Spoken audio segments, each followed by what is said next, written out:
is what I like to see. Hello, hello, my wondrous, wonderful, wacky friends. It's time for another edition of the Nintendo News Roundup. Please join me as we look at the news. Thank you, thank you. This is a Nintendo News Roundup breaking news flash that is being inserted into the beginning of what we already recorded for this episode. Usually if like big news breaks after I record, I just wait till the following week, but this is too juicy, too hot, this is spicy right here. Sometime back, various video game characters such as Master Chief and Kratos were getting into Fortnite.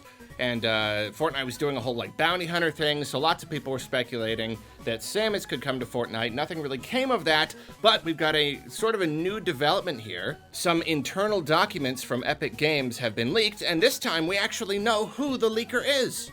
The US justice system. Because in the court case, Epic Games versus Apple, it's a whole thing.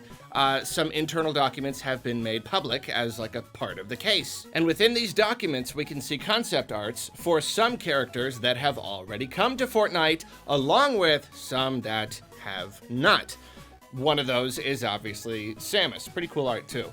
And obviously this is not confirmation because for all we know, this was the artists just drawing out their wish list, like who they want. And then from there, they had to contact the various companies. And, you know, it could be that Sony said yes, Microsoft said yes, Nintendo said no. Or it could be that this is basically a roadmap. It could very well be that Samus is definitely coming to Fortnite and it's only a matter of time.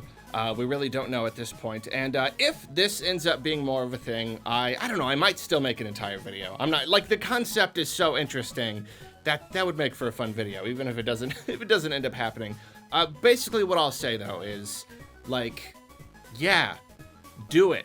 So I see so many people being like, no, Fortnite bad, don't let Dude, do you know how many people play Fortnite? Metroid struggles so hard. This would be the best thing to happen to Metroid in forever. I wholeheartedly support it. I completely hope that it does happen. It would be incredible. I don't play Fortnite. I don't care. Put Samus in there. Anyway, like I said, might talk about that more later. On with the episode, with the awkward intro that is now no longer an intro, but oh well, there you go. Nintendo recently gave us a demo for the upcoming Miitopia port, and apparently this demo includes the Mii Maker. And I didn't know this. I didn't know this until people started sending stuff to me. Apparently what they have done, they've blown the lid off of the Mii Maker. Just like what you can do. I kind of thought they always wanted it to be fairly limited, but whatever the case, now it is not. People are able to create things they were not able to create before. And I've been seeing a lot of very good Arlos. You are seeing a whole bunch of them here. They're very, very lovely. I really appreciate it. I am very excited to see the future of Miis, even though Miis are like a thing that are like kind of a thing still, but kind of not, and Nintendo doesn't really support them a lot, but then you get little stuff like this, and I don't really understand it. It's like, if you're gonna do Miis, just do the Miis. I don't know. I don't actually know why we're getting the Miitopia. I mean, it's cool. It's just kind of surprising. Nintendo doesn't seem to be doing the Mii thing anymore. Whatever. Moving on. Big news story. Nintendo just randomly decided to drop a free update for Super Mario Party, adding pretty considerable online support, the ability to play basically any minigame online, play the traditional, like, regular boards online. Very cool, but I won't go into it too much because I did a whole video on it. But basically, very unexpected, but cool, but weird. But cool, but neat, but weird. I know in the past Nintendo has said that they may face more Switch shortages because of lack of parts. But apparently their plans are to ramp up Switch production considerably. Nikkei reports that Nintendo is planning on, on delivering 30 million Switch units in this fiscal year. That number seems to be assuming completely that the momentum will carry. I don't know if it will or not. It very well might. But that seems to be Nintendo's plan. Nikkei also just throws another one in there that, yeah, they're gonna do a new Switch. They're gonna do some sort of revision with, just better hardware for better image quality and all that. So just yet another source. I mean, they've probably reported on that before, but they're at least doubling down on it that we're getting a new Switch and Nintendo's gonna make a whole bunch of Switches this year. Pokemon Snap just launched. I'm having a heck of a lot of fun with it. A full review coming hopefully soon. And in an interview, director Haruki Suzaki claims that this was not actually the first attempt to revitalize the Pokemon Snap series. Didn't go into a lot of specifics, but basically just says that there have been multiple attempts over the years to kind of try to bring it back. I suppose it's one of those things where the stars just had to align, you know? Just had to get the right people and the right team wanting to do it enough, and they said the Switch was just a perfect opportunity, so that's cool. Speaking of Pocketmans, we've gotten our first taste of the latest Pokemon TCG set. It drops in Japan next month. It is called Eevee Heroes, and it features all the different evolutions, which I think is just fun. That is great. I love evolutions. That's fun. Pokemon Company has also revealed the Pokemon Grassy Gardening collection. This is unfortunately Japan only at the moment, but I'm definitely hoping some stuff makes it over here because it's really cute. It's all just like gardening stuff, just like little like grass type Pokemon and like little planters and stuff. It's adorable. Super adorable. I love it. I love gardening. I love planty stuff. And I like Pokemon, you know? They're also releasing a new Yamper plushie that has a little Joltik stuck on his bum. So that's a thing. Apparently it's got the pull string, so like it wiggles or whatever when you pull it. A little strange, not gonna lie, but it's pretty cute, I think. Maybe. Dogs get ticks. That's the thing. It's a thing. A few years ago, Pokemon Company created a special Ishihara card for distribution exclusively within the company, and someone just sold one of those cards, signed by him, the man himself, for $247,000. It's really weird. I mean, like, okay, one, this is a guaranteed way to make sure the Pokemon Company never does this again. You know, you're making a special thing just for your employees if they're gonna end up auctioning it off. I'm really surprised. I mean, like, Pokemon cards must really be a thing. Just like, it doesn't matter what they do. If it's rare and it's a Pokemon card, that's so much money. That's as much as some of these other super rare cards, and it was just some little thing that in 2017 the Pokemon Company threw together and gave to their employees. Like, it's that easy for them. All they have to do, like if they want to like fund their next entire game, they could just be like, okay, here's a special card. Throw it together in Photoshop, take a couple hours. We're only printing 100 of them. And then just auction them. Don't even sell them, don't give them away. Just auction, just straight to auction. They'll make millions of dollars. They'll make tens of millions of dollars. They can fund an entire Pokemon game just on that. Anyway, I could go on. Golly, the Pokemon cards. People like them. A while back, we had stories about Pokemon Happy Meals. You know, the special cards were in the Happy Meals. And obviously, because of the whole card thing, people were buying up all the cards before they could even hit the stores or whatever. Well, it's all coming to the UK now. And McDonald's has promised that they're going to try to limit distribution of these special cards. Apparently, I didn't know this was an option at all. You can like buy the toys if you buy the meal. You can buy them separately. Didn't know that was a thing. But apparently they're gonna limit it to one additional purchase per meal, and then you have to purchase the meal overall. You can't just purchase the card. I don't know what that's gonna do to help, like in the cases where the employees were just selling off the boxes, or I don't really know, or what's stopping a person from just buying a bunch of Happy Meals, but at least they're aware of it. At least they're aware of the fact that it's hard to get the Pokemon stuff in the Happy Meals because everyone buys them. Little Animal Crossing news, the May update is coming, and it's, you know, it's the same as last time. It's like May Day, and Museum Day, and the fishing, and the bug tournament, and all that. So I don't know, I guess I don't even have to say anything about it. It's like, it's kind of boring at this point. I kind of want to make a video about how it's just like, really? This is what you're doing with Animal Crossing, your game that sold 30 million units in like 4 seconds. It's just kind of like, yeah, it's the stuff from last year, except like a little different. Okay, and speaking of Animal Crossing, and in a promotional image that the Animal Crossing account shared, there was a weird house. People noticed that there was a house that is not available in the game. People wondered if this meant that new villagers were coming with new houses, but apparently, according to official sources, this was just an error, which is weird, though, because they have it in the game, and like I don't doubt that they have a version of the game running where they can, you know, make the 4K photos and all that stuff, and they can do whatever they want, but it's still weird that they have that different house in there. I don't know if it's just like dev tools or scrapped content or what. So Maybe they're lying. Maybe they're lying. Maybe they're saying it was an error, but there is going to be a new villain. I don't know. Probably not. Probably was just like whatever. They just got a bunch of assets and they throw them together for these things. But anyway, that was kind of funny. Official figures have come in. Hyrule Warriors Age of Calamity has now shipped 3.7 million units. Not great. I gotta say, not great. And that's only shipped, I mean, like, you know, digital. The total sales are probably okay. It's more the problem that most first-party Nintendo games or second-party, you know what I mean, they end up having legs. They got good legs. And this game has just stopped. It sold a good few million, highest selling Warriors game ever, and then it just dropped off a cliff. I don't know what's going on. I hope it gets some legs, or I do see a lot of people, like I just released my review half a year late. A lot of people are saying they're waiting for like a Switch Pro or something because they don't want the frame rate issues. Maybe that's stopping a lot of people. Maybe. I don't know. But yeah, it's a bit of a bummer. In a very different story, Monster Hunter Rise has now sold over 6 million units and counting. This game definitely has legs. They're still releasing content and all that stuff, so that's still incredible. And as Nintendo Life points out, that makes it almost very close to being the #1 best-selling single-platform game that Capcom has made. You know, a game for one platform.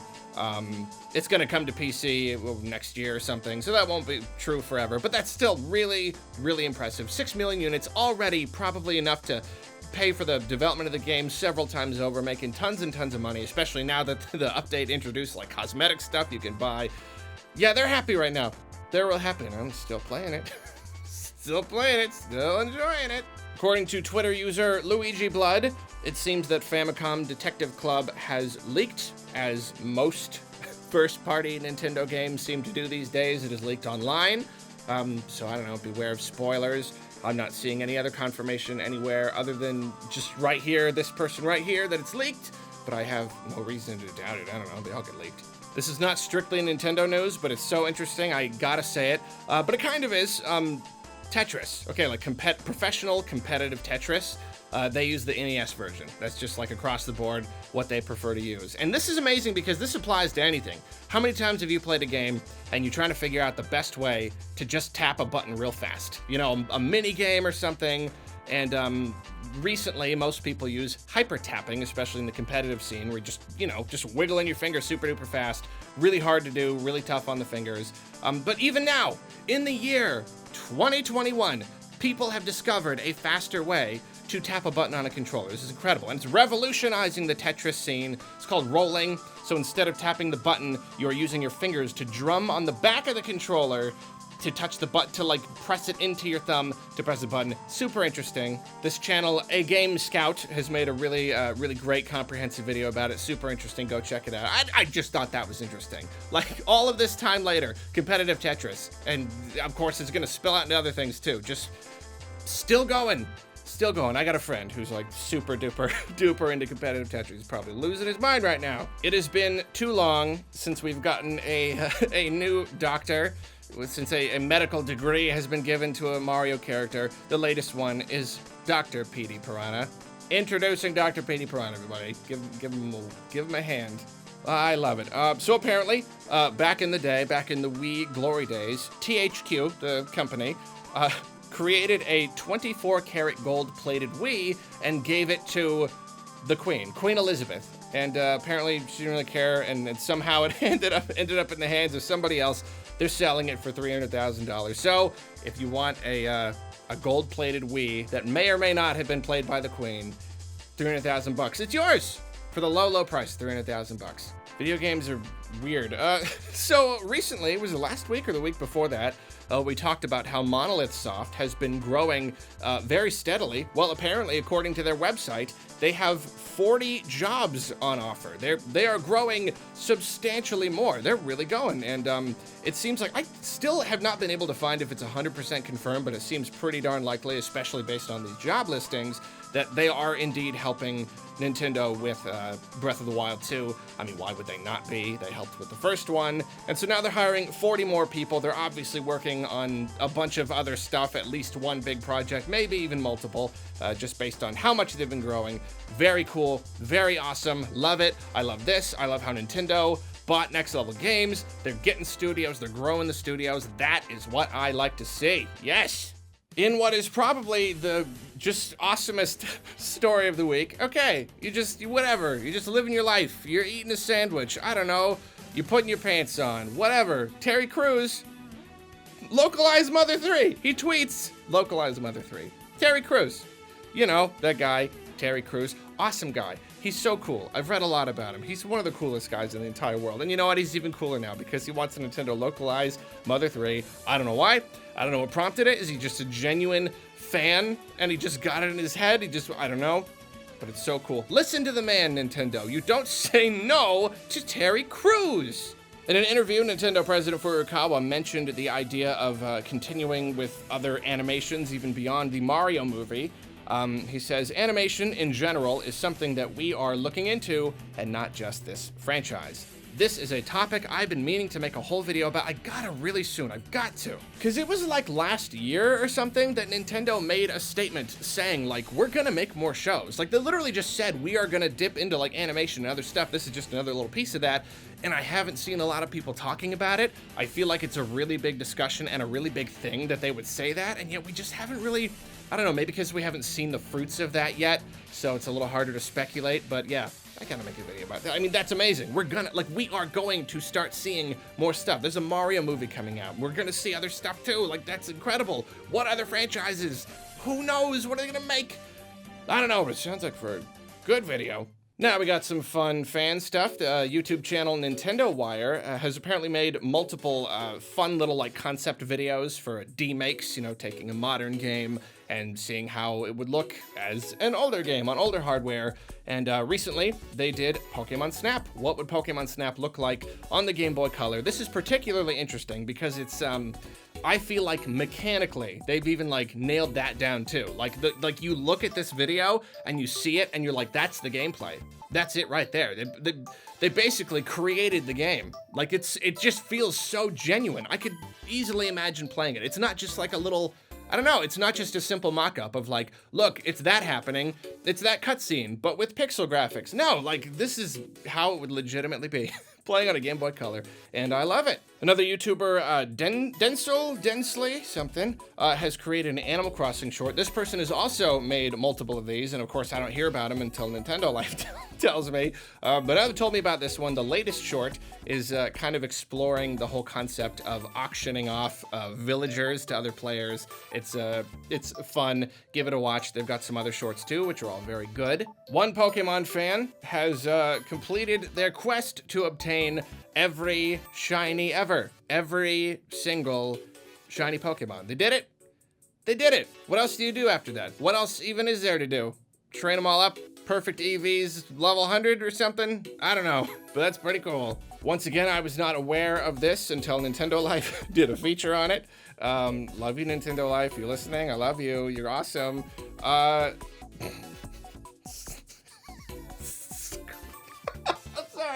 sorry. Scriptulous Finger is a character that a Twitter account called Cut and Obscure Video Game Content has created, and this is actually, I followed this account. It's a great account, just like saying like, oh, like unused stuff in games, but it's all fake. I love that kind of humor. I love it so much. I always want to do it. I always want to do that kind of thing, but I never get around to it. They've created a character that they insist is in New Super Mario Brothers called Scriptulous Finger. Other people have gotten in on it and have made a whole bunch of different mock-ups about different games that Scriptulous Finger has been from. This isn't even news. It's not even like one fan project I'm reporting on. I just thought it was funny, so I'm saying it now because I just think it's funny. Look at him. I love it. And if we don't get at least a Scriptulous Finger spirit in Smash, I'm gonna be pretty upset. And finally, I was not aware of this, but apparently, cause like, you know, there's a bunch of different Paper Mario likes, you know, that have been coming out. I've been taking a look at a lot of them. It's another one I've been considering making a video on, just kind of exploring all the different ones. Some notable ones coming out. Apparently, they are all part of a community called Paperverse, which is awesome, and they recently did a Paperverse Direct, just kind of like showcasing trailers for all of these different games that are all like more or less inspired by Paper Mario, and that's really, really cool. The Direct ends with probably the most notable upcoming project called Born of Bread. I posted about this on Twitter sometime back, and it's looking incredible. It's looking absolutely incredible. Super charming, super awesome art style, just so polished and good. Anyway, apparently there's a demo. There's an actual demo. I gotta play this of Born of Bread. Go check it out. As always, there's links to all this stuff down in the description. I got the link to the Paperverse Direct, all that stuff. Check it out. Born of Bread. Thank you. That's it. That's it. We're done. We're done with the Nintendo News Roundup for this week. Thank you so much for joining me. Have a wonderful day. Go on down in the comments and give me a prime number. Give me your favorite prime number. I'm one of those math junkies. You know, I love math. I don't know, kind of hate math, but give me a prime number anyway. See you later.